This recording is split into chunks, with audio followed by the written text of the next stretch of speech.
He had built his entire life around the belief that love was something you had to earn, something you had to chase with everything you had. He thought if he gave more, sacrificed more, proved his worth over and over again, one day someone would finally stay and never let go. So he ran, not physically but emotionally. He ran after people who gave him crumbs of affection and called it a feast. He ran after those who responded only when they had nothing better to do.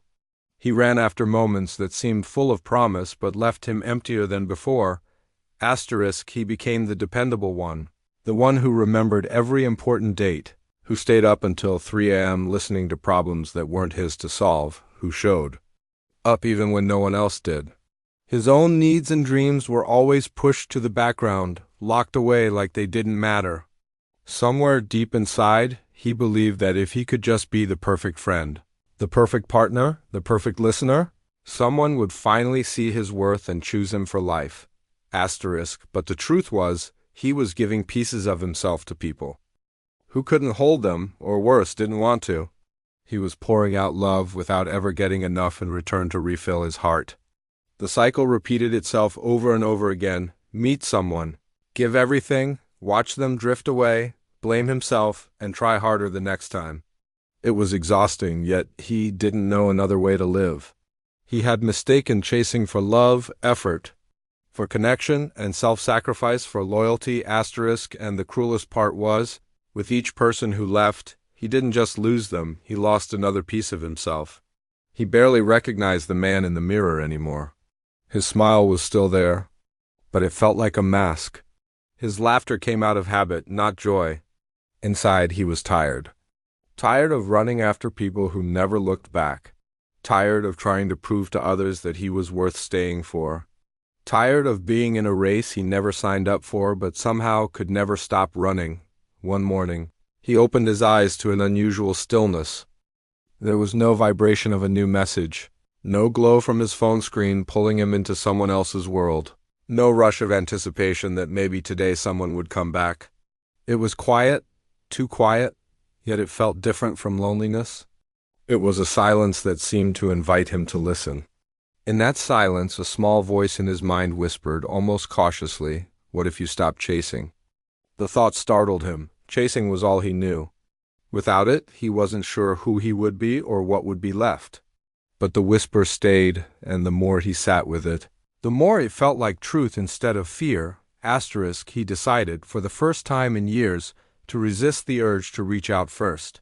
He didn't scroll through the posts of people who had erased him from their lives. He didn't check the online status of someone who had long stopped talking to him. Instead, he put on his shoes and stepped outside without music, without distraction. The streets were almost empty, the air crisp, each step echoing in the early quiet.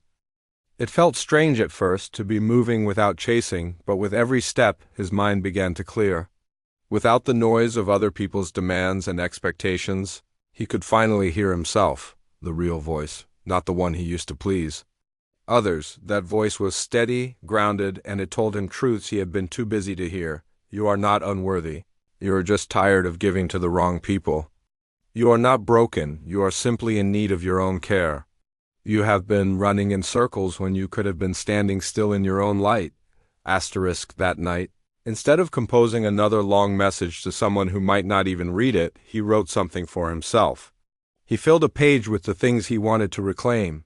Dreams he had locked away for years, passions he had abandoned, places he wanted to see, strengths he wanted to build.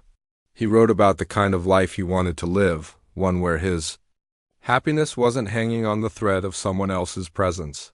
He made a quiet promise. Every single day he would do at least one thing that was purely for him. At first it felt awkward, even selfish. But he began with small steps. Cooking a meal he loved without asking anyone's opinion, watching a movie alone without feeling embarrassed, reading late into the night just because it made him feel alive. And slowly, without even realizing he started to feel less empty. The space inside him that had always been waiting for someone else to fill was beginning to be filled by his own presence. Weeks turned into months, and something in him began to shift in ways he hadn't expected. He noticed that when someone ignored his messages or failed to show up, It didn't send him into that spiral of self-doubt anymore. He no longer asked himself what he had done wrong or what he could do better to make them stay. Instead, he understood that their absence had nothing to do with his worth. When people tried to re-enter his life with the same half-hearted effort as before, he didn't feel that old urgency to grab onto them before they slipped away. This time, he simply let them go. There was no anger, no bitterness, just a calm, knowing that not everyone is meant to stay, and that was okay. The more he invested in himself, the stronger that calm became. His days were no longer shaped by waiting for someone else to validate him. He found joy in his own routines, the morning coffee he brewed just the way he liked it, the quiet walks where his mind felt light and free, the hours spent working on things that mattered to him.